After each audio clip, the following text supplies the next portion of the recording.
Yep. Okay, great.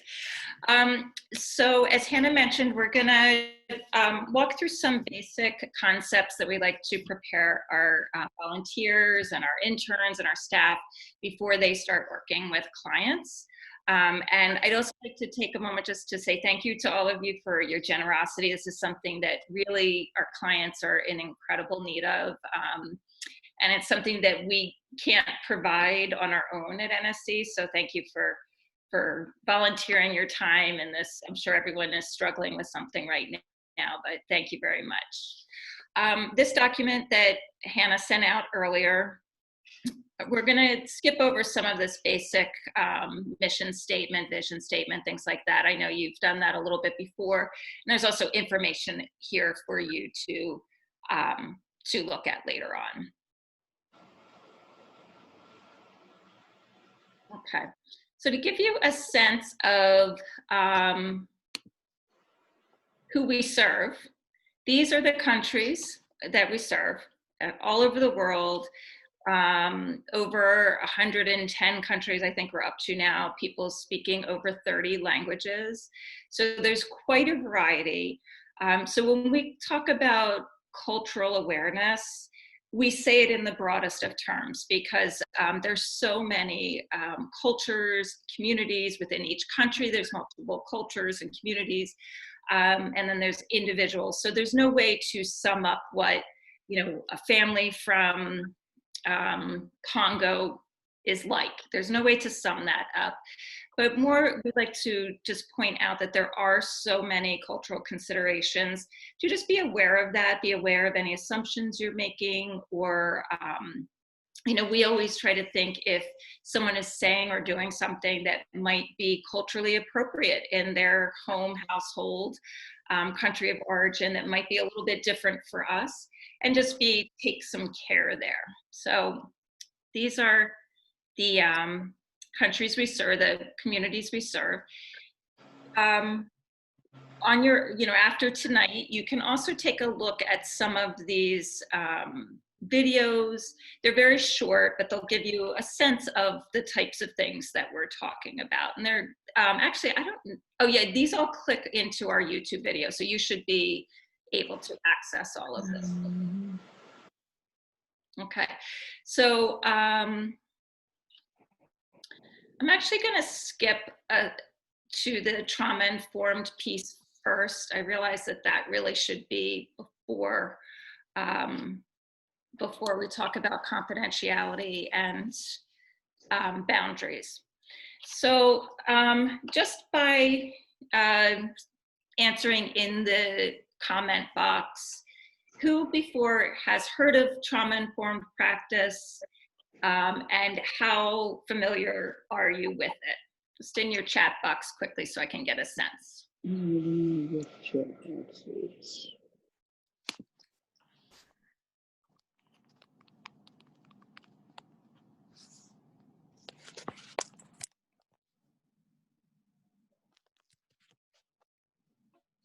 Okay, so it looks like it's a combination of I've never heard of it and I have some familiarity with it. So trauma-informed practice, it's really a guiding template for working with vulnerable populations. So the underlying concept of trauma-informed practice is that we understand the amount of trauma that has been experienced in the general population, and most specifically with our clients. So our clients all have different backgrounds. Some are survivors of torture, some are victims of human trafficking, some are victims of crime and domestic violence. Others have experienced a refugee, you know, experience, which involves all of its own traumas. So there's lots of levels where our clients potentially could have experienced trauma. So at the core of trauma-informed practice is understanding, A, that there is a lot of trauma in our client communities, and two, that how that trauma can affect how people learn, how people behave, how people interact. And we always use that umbrella over everything that we do. So if somebody is doing something that's challenging, instead of thinking of it as something negative, we try to look at it through this lens and see, why might this person be behaving this way or responding this way, and then finding a way to work with the person as opposed to get into a conflict.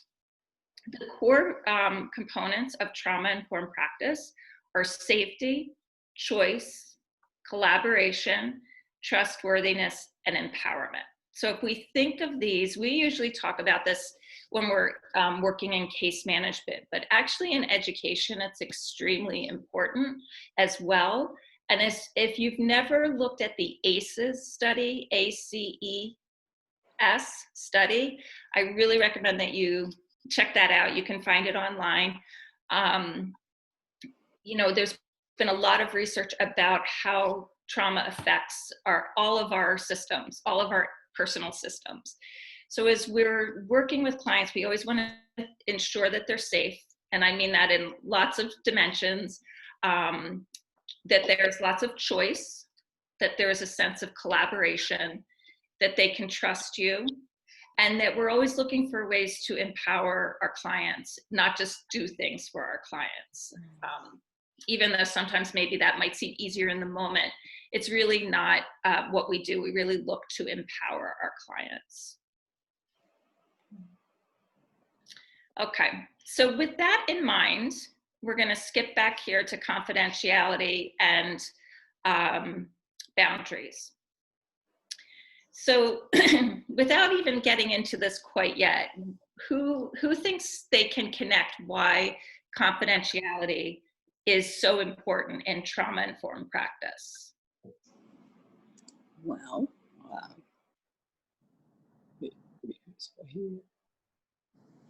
I would say because of the nature of what these people have experienced. Yep. And anyone else want to add? And I would say that, people need to have privacy in what they have experienced. And, it's not for us to inquire. And if, also if they divulge that, it's not for us to tell to somebody else. Exactly, that's right. So a lot of our clients have come from experiences where confidentiality, privacy were completely disrupted and disrespected. So it's even more important for us as we build this trusting experience with our clients to let them know that we really value their privacy. We really value their confidentiality. We see their experience as belonging to them, not belonging to us. So, so you all hit the nail on the head. So there's 2 times where we can't abide by confidentiality. Does anyone know when that would be? Mandated reporter situations. So like if you find out about child abuse or. Yeah. So basically it's if we find out that the client is going to hurt someone else, for, especially if it's a child, or themselves. In those cases, we cannot abide by confidentiality through the law, really. But we're not asking you all to be expert at that. Later, Hannah is going to explain what you would do if you feel like there's a crisis going on that goes beyond what your scope of practice is as a tutor. Okay, but just so you know that there are those 2 exceptions that we all face: case managers, doctors, teachers, anybody really who works with families. So this will give you some examples of how we would protect client confidentiality. We never want to share a client's name or any other identifying information except when you're talking to NSC staff. Within an agency, we're allowed to talk to each other about a client. It just would be like, you don't want to be at your dinner table telling your family about your client or in your case, your student. You don't want to be, giving that information out. And I always like to think, how it would feel if I knew someone was sitting at a dinner table talking about probably my most private information and how bad that would feel, and just the opposite of trust and confidentiality that would create.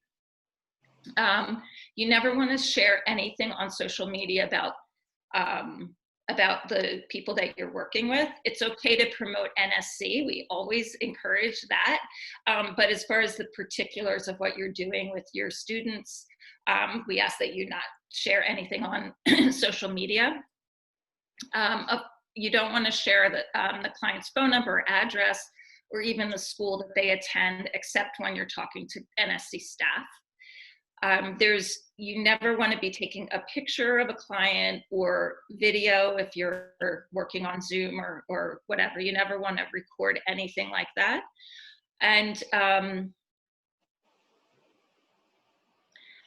this last one, it's a little confusing, but sometimes it's hard to find private space because families live together, and maybe you are working at home and your family's working at home.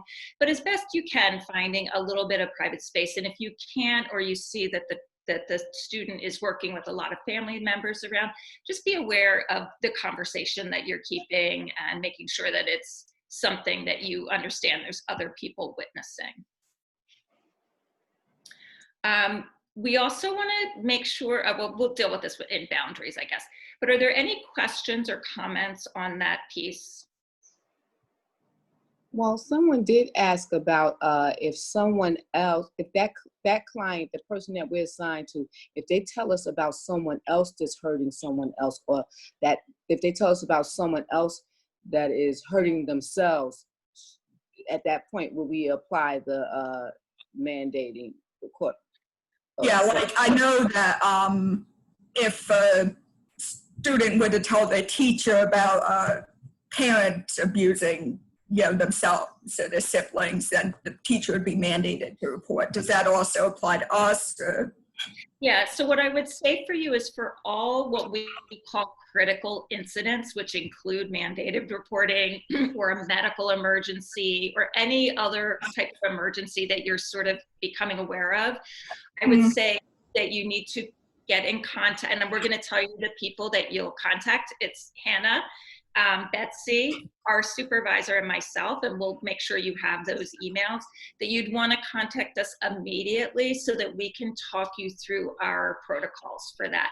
And that includes if a student tells you about anyone harming anyone else. Okay, does everyone understand that? Yes. Okay. So we don't expect you to, on the spot, decide which direction to go. We will jump in there with you and and lead you through our agency protocol for all of those things. And whenever in doubt, it's better to reach out to us than to hold on to it. Okay. All right, great. Okay, so boundaries. How do you think boundaries play into trauma-informed practice? It's essential. Well, someone with trauma might not have much experience with good boundaries. So it might be necessary for, you as a service provider to establish and maintain those boundaries. Exactly. And also, it helps keep the client safe, helps them maintain trust. Mm-hmm. Yeah. Anyone else have something to add? I just think that, boundaries have to be established from the very beginning. And if at any time, a boundary is being crossed, we as providers have to make sure we put it back in order. Yeah. It's really important, and it's about safety, and you both mentioned that, which goes back to the core of our trauma-informed practices. We need to keep our relationship and the space where we work with clients safe. If the boundaries are not established, for the parents on the call, this is parenting 101, right? If the boundaries aren't, boundaries actually create safety, even though some people might look at them and think that they seem, too defined or something, but it's really to create safety for the client and safety for the provider. It's much more confusing for clients when boundaries are not clear. And for us with our clients, because cultures may have a different way that they interact with on a personal level. Maybe something seems very normal in one culture and not that acceptable in what we consider like a traditional, school setting in the US. So again, we understand, we look through that cultural lens, we look through that trauma lens, but we really want to make sure it's clear what our role is. And so your role as a teacher essentially does not include making phone calls to the doctor to set up appointments, does not mean meeting with clients outside of your established sessions. And all of that is to make it clear why we're there, that we're not there as friends, but we're there as a support system and and to help in the education. So we've been talking a lot about scope of practice at NSC. Because we do so much, sometimes we forget there are some things that we don't do because we want to help people. And I'm sure that's true for everyone on this call. So we want to think about our scope of practice. So your scope of practice would be to provide virtual tutoring sessions as assigned by NSC, to conduct the sessions as assigned by NSC, provide academic resources digitally. Like if you have an extra worksheet or something that you think is helpful, that's great to share, but it should be academically focused. Reporting any concerns or issues to the appropriate NSC staff member, and I'll give you those emails.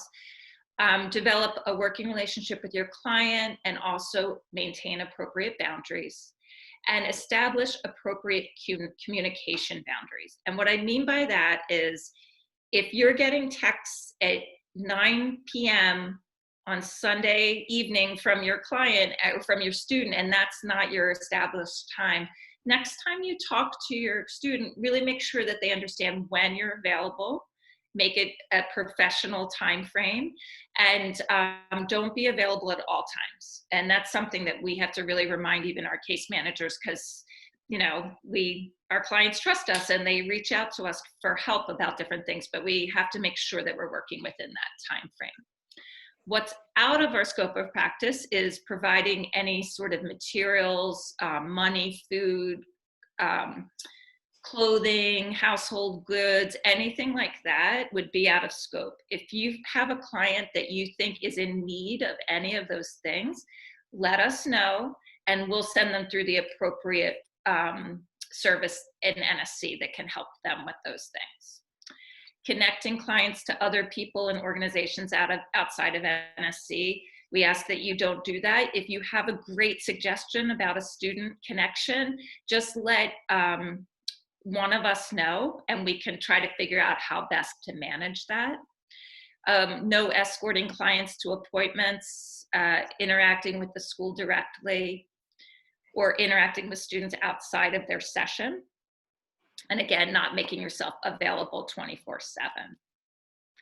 So are there any questions about those? Yeah. Now, if you actually know that client, you come in contact with them before, you didn't know that was going to be, the person you was hooked up with. In that case, of course, you could interact with them outside if you know them personally, correct? Well, like if they were, let's say, a neighbor and you didn't realize that they were a neighbor.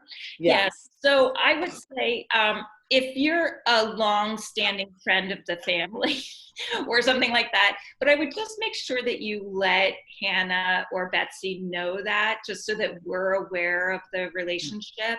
And if it's something like that, then we can just kind of talk through how to separate your friend relationship from your professional. Exactly. But if that, I mean, Philadelphia is a small place. It wouldn't be strange to like end up knowing somebody. So if you could just let Betsy or Hannah know, and then they can talk through some of the, like, how to manage that a little bit. Okay. With regard to like people and organizations outside the NSC, is it appropriate to like mention academic opportunities outside the NSC? Like, say, you know, I know there's well, I don't know what's going on with coronavirus, but like if I knew about a summer science program that was for, you know, students in my client's age range, you know, would that be appropriate or? Yeah, I think as long as it's academically focused and it's like a set program like that, I think that's fine as long as it's academically focused. I would say if it's something else, like let's say someone, I don't know, needs childcare help or something that doesn't have to do with academics, and maybe you have a great suggestion right in their neighborhood that they're not aware of. Things like that, I think you just need to pass through us just to make sure. But it's academically related, I think that, and it's like a publicly accessed program, I think that's fine. Yeah, that makes sense. Yeah. Okay. So we're just going to go through a few scenarios, and then I'm going to pass the torch over to Hannah and Betsy. So these are just a few scenarios that I thought of that I'm imagining you all are going to come across. So we at NSC, we do not Facebook friend our clients. Again, if you already know this person and you're already friends with them on Facebook, that's one thing. But if it's a new person, we ask that you not do that within the scope of what you're doing at NSC. It's just a cleaner relationship, and it's not always great to see what people do in their private lives, and you probably don't want your students seeing what you do in your private lives, and it just kind of sets up a too familiar scenario. If family members ask you to call the school, many of our parents are limited English proficient, and so it would not be unusual for them to say, oh, you seem like you know what you're doing. Can you call her teacher and tell her this? That's something that you're going to refer back to our case managers to do. And you can say, oh, I'm happy to let your case manager know about that, but I personally cannot do that in my role. The client asks you to take them to a doctor's appointment. Again, I think we can figure that out, that we want to say, I'm sorry, that's not what I do, but I'll let your case manager know that you're looking for some help. Clients ask you to meet at their house or come to dinner at their house, which is an incredibly kind gesture, but we ask that you not do that again. That really crosses a boundary for us professionally.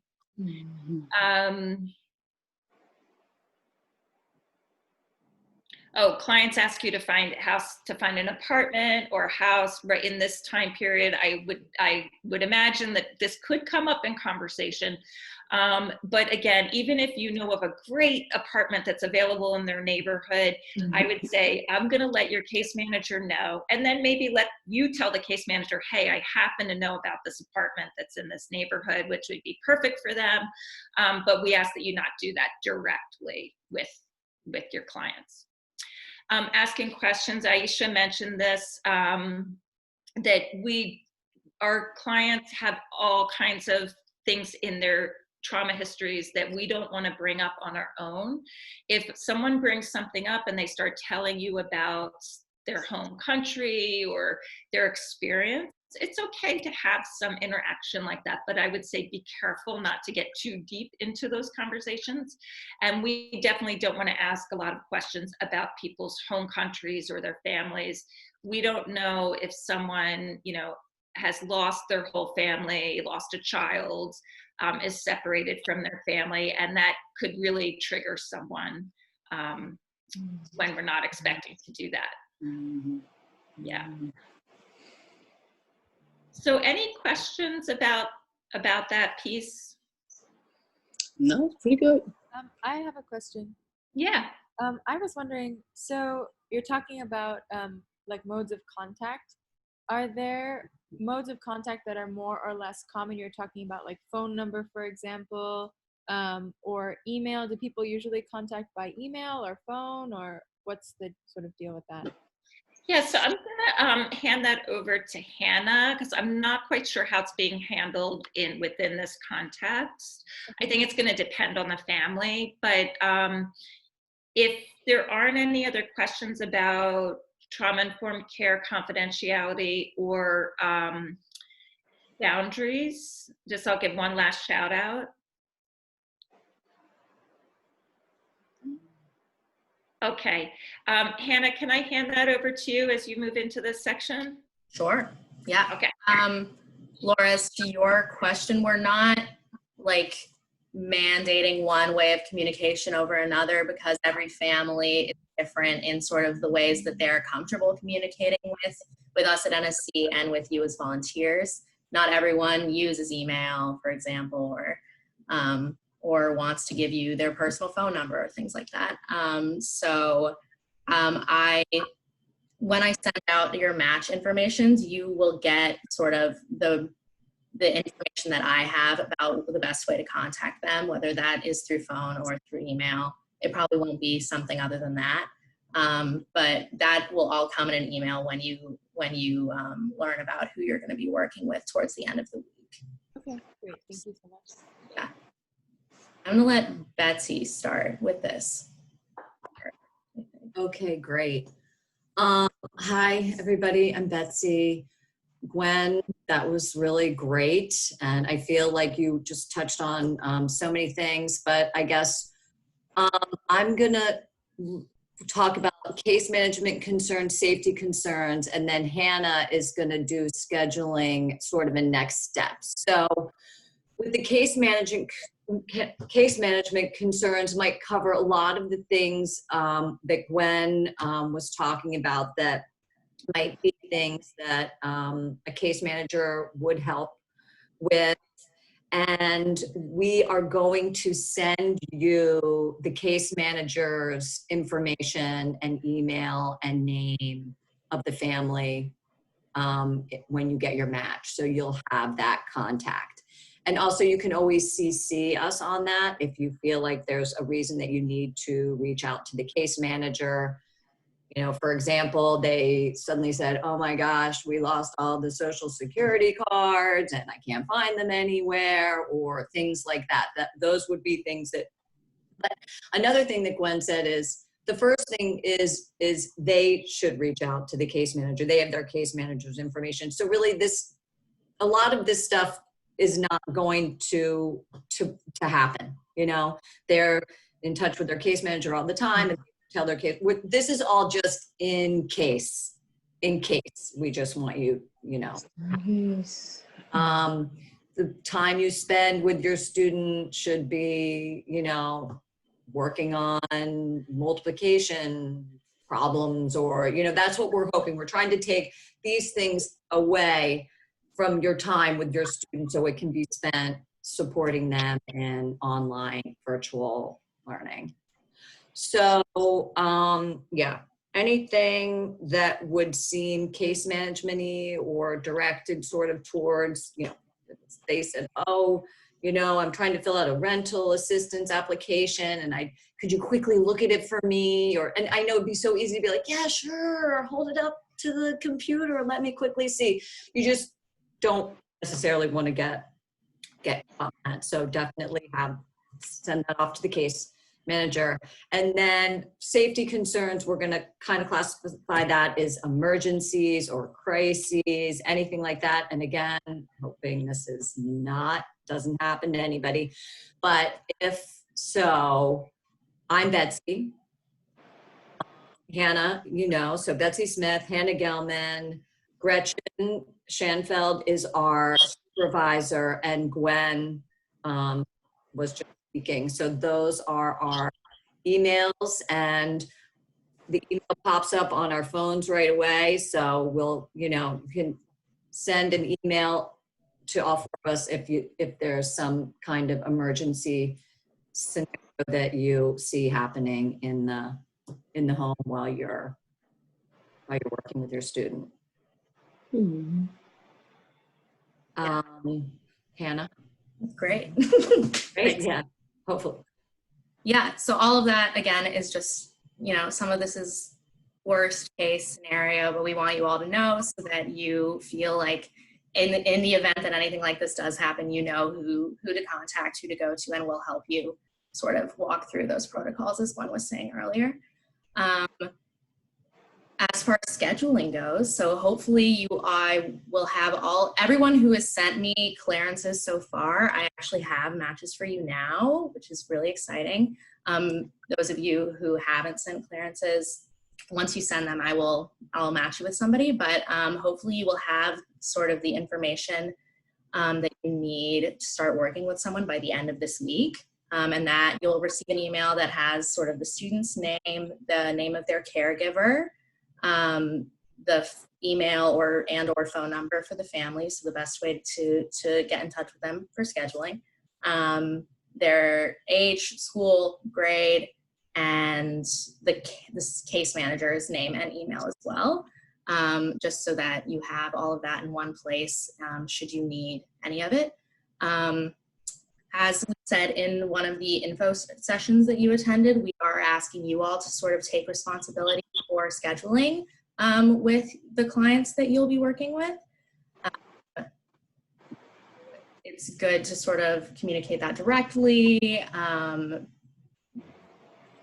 Volunteers to meet with students from 1 to 3 hours per week, like weekly, once a week, basically, depending on how much time you have to give, how much time the student sort of needs help. That can be the time, 1 to 3 hours can sort of be negotiated between you and the family.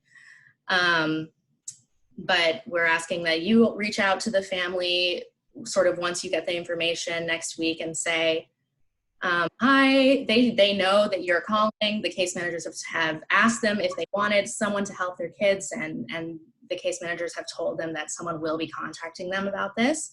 So you can say, hi, I'm a volunteer, I'm gonna be helping your child, you know, and then sort of set up when would be a good time for a first meeting, you know, go through that conversation, set up a first meeting, try and keep it regular at a time when you know you'll be able to meet more or less every week.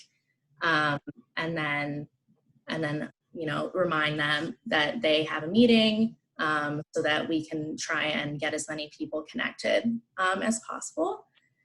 Right. If it becomes really sort of difficult to schedule that first meeting, or if you were meeting with someone pretty regularly and then like in November they just like drop off and you don't know, and they're not answering you and you don't know how to like contact them, you can reach out to me and I will help sort of coordinate like either a first meeting if it's really hard to get in touch with the client, or, you know, getting them back in touch with you later as things progress. But this is a lot of students. We're matching like 110 students, so I don't have the capacity to go through and match everyone. So if you all can do your best to sort of connect on your own, that would be really helpful, just because we don't have the capacity to do this for all of 110 matches or something like that. But if you do need help, I'm here to help you, and so are the case managers, and we'll figure it out, because this is a good you know, service that you are helping us provide to our clients. As far as like communicating with your clients, we are asking that you log all of those pretty diligently. It's important for us to see, you know, how many attempts you've made at contacting them, what, if you have contacted them, what was said. It's really important, just especially when working with kids. And you can log all of those in your Apricot Connect accounts when you log your volunteer hours. So I sent out a user guide for that when I sent out information about obtaining clearances. So if you have questions, you can refer back to that document about how to sort of go in and log those hours, and also log sort of what you did in the session, and then other, even if it wasn't a session that happened, but just you communicated with the family, you communicated with the student, please log that so that we know sort of what's going on. And if things come up, you know, later, we can go back in and look and see sort of history of communication between you and the family. That's really helpful and important for us to have on file. What else? So I don't know what's next in this document. Oh, okay. Yeah, I need to reorganize this a little bit, but but this here I didn't point out before, but there are some links here to some more training on trauma-informed care. So feel free to. This will take you to our YouTube channel. I do have something on here. Okay, I had the ACEs on here that I mentioned before. That's good to know. Learning brain versus survival brain, which is really good to know, especially in education. And something that we found specifically around trauma-informed principles, online teaching and learning spaces that'd be helpful to look at. What? The help desk. Right. Oh, the help desk. Yeah, I don't actually have it written in here. Yeah, maybe you can just talk about that separately. I mean, without that, okay. I think I mentioned it in one of the info session meetings that you all attended, but NSC has set up sort of a help desk for all things technical. So like if the family is having trouble getting on to Zoom or another video conferencing platform, or they don't know, what to do with the computer or like different things like that, they can call this number and NSC will help them figure those things out. Kathy, who is our new Education Vista, actually attended a training today about the help desk, and she's going to be volunteering to help run it. And I thought she could tell you a little bit about some of the most frequent questions that have come up so far in about a week since they've been doing virtual learning, just so you all know. All right, hi everyone, it's good to be with everybody today. As Hannah mentioned, I'm the new education coordinator for English language learning. And then, so the help desk has only been running for a week. And so some of this information will be more relevant than others, especially since you are all tutors and there's also a lot to consider with everything that Gwen and Betsy and Hannah have been presenting. So just listen with that in mind. So a lot of calls that have been coming in to the help desk are often parents that feel quite overwhelmed with all the things that they may not know about the situation itself, like what Hannah had said a couple of sessions ago. They may not know what the problem is, let alone how to solve it. So they're instructing volunteers on the help desk to triage a situation, which I think is a pretty good thing to keep in mind as tutors. So on 3 different levels, things may be happening. So the first level is if the student and the family have the appropriate devices or internet access, you could ask, do you have a device for every learner in the household? Do you have reliable internet? And then start working from there. And then the second level would be digital literacy and online learning platforms. Some of you may know that online learning in the Philly School District, I think, is conducted through Infinite Campus. And so helping them troubleshoot like login information or how to open that up, and then anything else around just accessing that piece of digital literacy. And then finally the third level would be school district contacts, and so whether they know how to get in touch with their teacher or get in touch with their individual school that the student is attending or the school district. All of those 3 things have been coming up, and sometimes it becomes apparent only when the volunteers are sort of walking through the situation with that client or that caller or the student. So all sort of new information to me. So if anyone wants to jump in and add to that or ask a question, please go on ahead. I just was wondering about the Apricot system itself. Is it actually working for us to do the scheduling and everything? So you don't need to schedule through Apricot. It's mostly just for like logging those efforts to communicate. I believe that part of Apricot is working. I know we've been dealing with this glitch that was preventing document uploads from users, but I think that you're able to sort of log your hours and write a comment about maybe what was done for those of you who have set up those accounts. I think there are a handful of you that haven't received links yet to set those up, but you'll be getting those by the end of the week as well. Yeah, I will double check with Carolyn and make sure that everything is good to go on that. Okay. I have a question as well regarding these like questions around like devices in the house and things like that.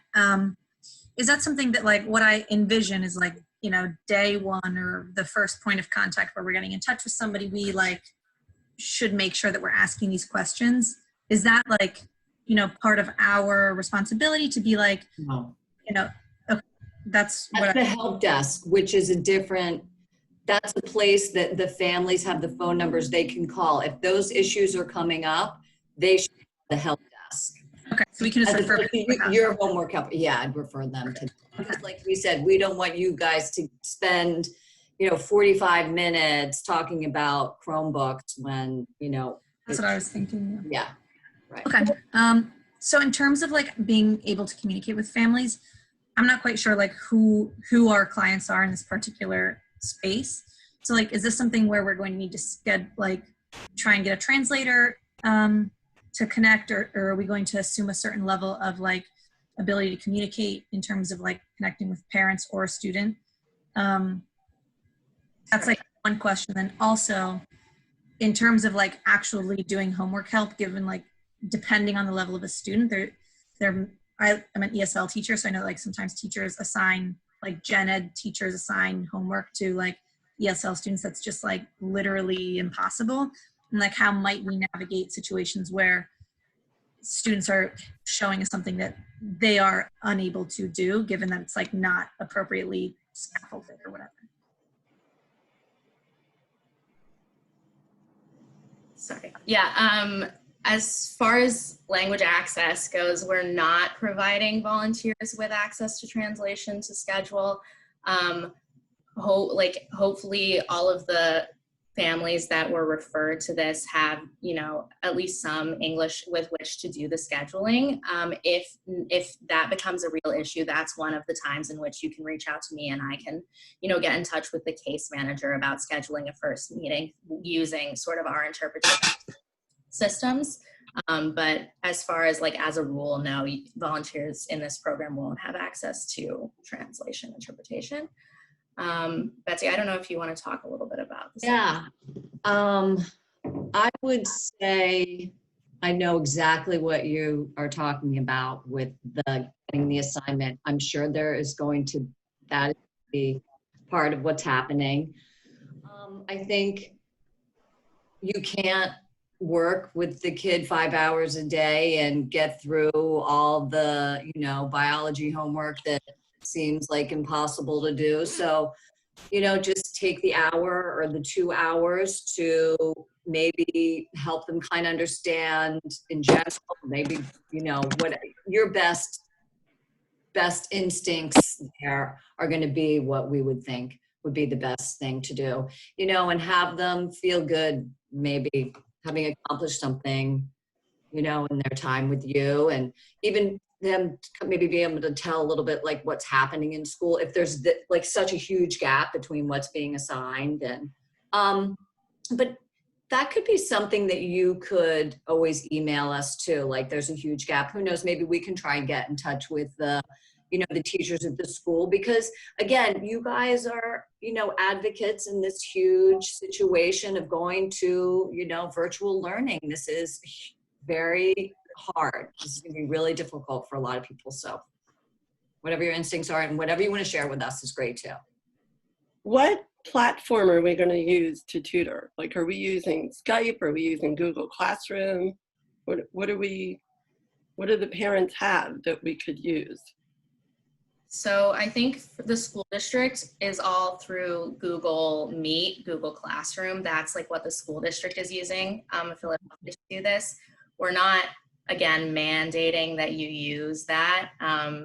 You can use Zoom and set up meetings through that if you'd like, but I think Google Meet is the one that maybe families would be most familiar with, since it is what they're using to do virtual school district.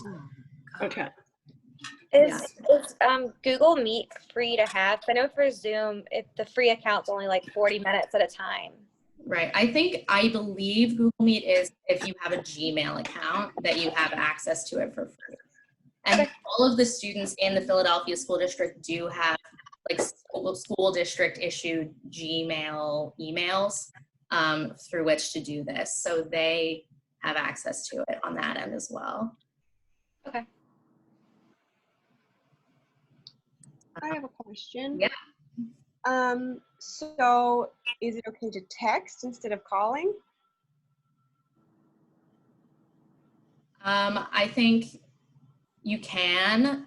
It can get a little bit like tricky with like if you want to use, you know, your number. I don't know if Gwen, if you have thoughts about texting versus calling. Yeah, so one thing that we do with case managers is they have a Google Voice number. So if you're interacting a lot that way and you don't want to share your phone number, you can download Google Voice and it works through your phone, but it will show up as a different number, not as your personal number, and you can do texting that way. That's how our case managers generally interact with clients. I think that depends a little bit on your comfort level with your own phone number. Yeah. But as far as receiving, I'm sorry. As far as receiving texts, our clients are actually very savvy at texting, probably more so than other forms of communication. So for short interaction, it's actually, and reminders, it's actually a good way to communicate. Great. Yeah, I was imagining it might be easier with a language barrier if you can take your time and read it rather than like a bad connection. Yeah. I also, so if we're tutoring like a high schooler, do we still only want to be communicating with their parents, or is it okay to set things up with the student?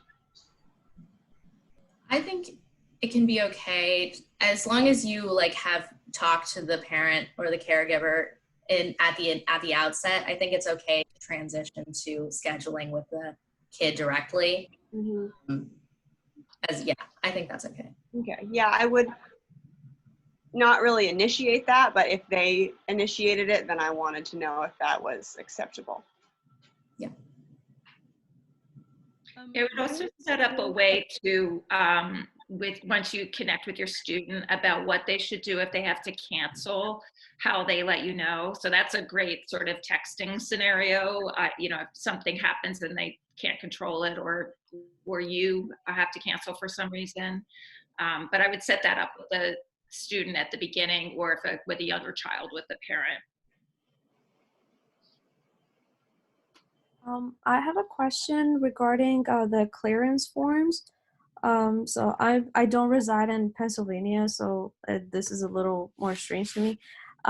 With the child clearance form, am I gonna get, because with the police department I got something immediately. It was I got the results right then, but with the child one I just got an email that it was submitted. So am I gonna get something else later on? Yeah, so the child abuse clearance can take up to like, I think something like 10 days. It usually doesn't take that long, but it does take a little bit of time to process. So you should get an email that it's completed and you have a document to download and things like that. And at that point I'll be sending you both that clearance form and the police department's one. Yes. Okay, got it, thank you. Yeah. We can send it to you without going through Apricot? Well, yes, because there's a glitch with Apricot right now that's not letting users upload documents. So I'm uploading them manually. Yeah, I think you can download them as a PDF and then, you know, just email them to Hannah.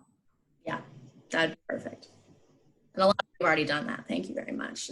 Sorry. No, but please. Of the other things, we should be making an Apricot account either way. Yes. Yeah.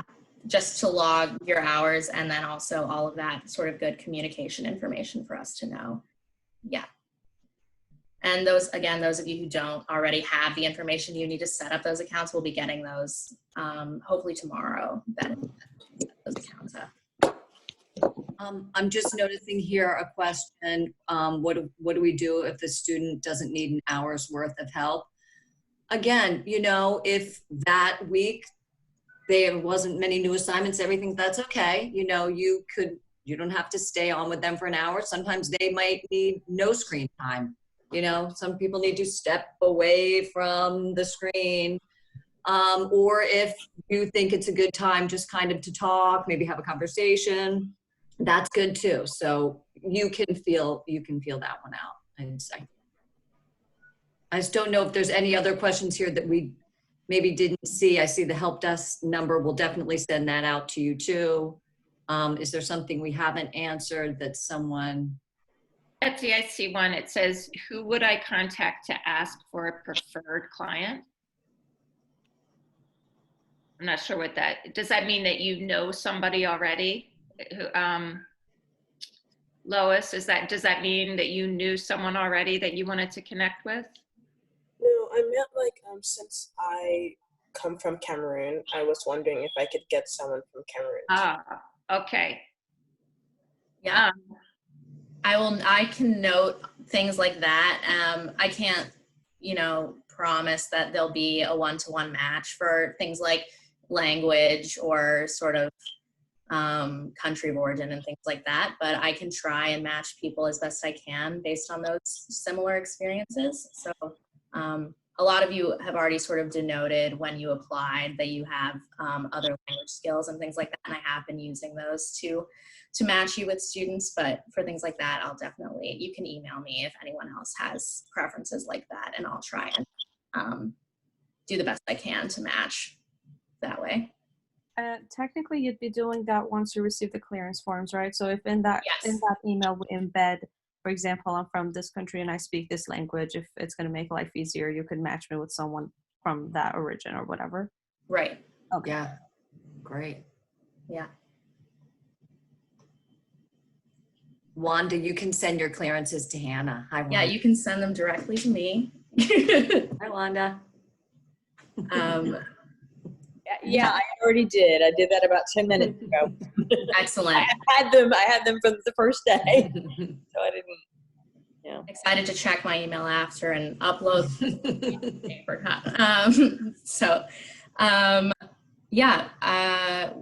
You can ask more questions, but we are running close to an hour. I just wanted to say that we want this to be a really good experience for all of you, and we hope that it will be. It's definitely not one size fit all for our clients. Like, you will sort of feel it out, and there's no sort of handbook that we could give you that would like walk you through what a session might look like with your student. But hopefully these have given you some tools to better be able to approach this in a way that's going to make it a good experience for both you and the client. We will be holding a couple of Tutor help volunteer check-ins on these dates. Thanks, Glenn. So as you get started, next week and the week after, if you want to sort of walk through some things that have come up or like challenges that you foresee, we'll be holding these sort of like half-hour blocks to sort of field those questions and walk through those issues with you all, just so you know that those are coming up.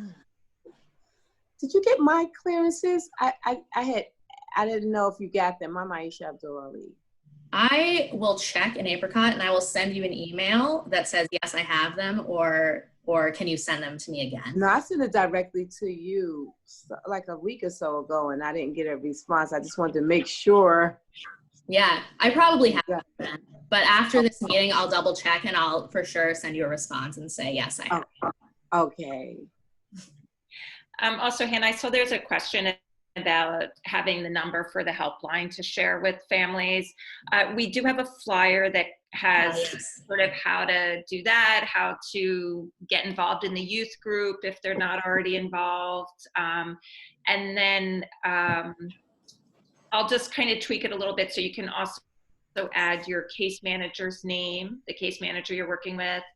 and our emails and everything can all be on one page. So I'll get that together and send it to you, Hannah, and then maybe you can send it out to the group. Yeah, sounds good. Oh wow, just a one-stop shop of all the people. We like one pager. You need. That sounds good. Yeah, I think that's everything I have. And if anyone has any more questions, feel free. Otherwise, you should be on the lookout for the email with sort of that one-pager information, the email about who you're matched with by the end of the week if you've sent clearances. And then some of you will be getting Apricot setup emails also later this week. That's all. And if anything comes up, you can just email Hannah and myself. Yeah. So questions can be anytime. So yeah, we're so thankful. Thank you so much. Thank you for taking time to meet with us now. Thank you for wanting to do this. Good luck. No, I'm just kidding. It'll be great. Yeah, it'll be good. Yeah. All right. Great. Thank you so Thank much, you so everybody. much. Thank you. Good to see you. Excited to get everyone started. Ciao. You. Bye. Oh.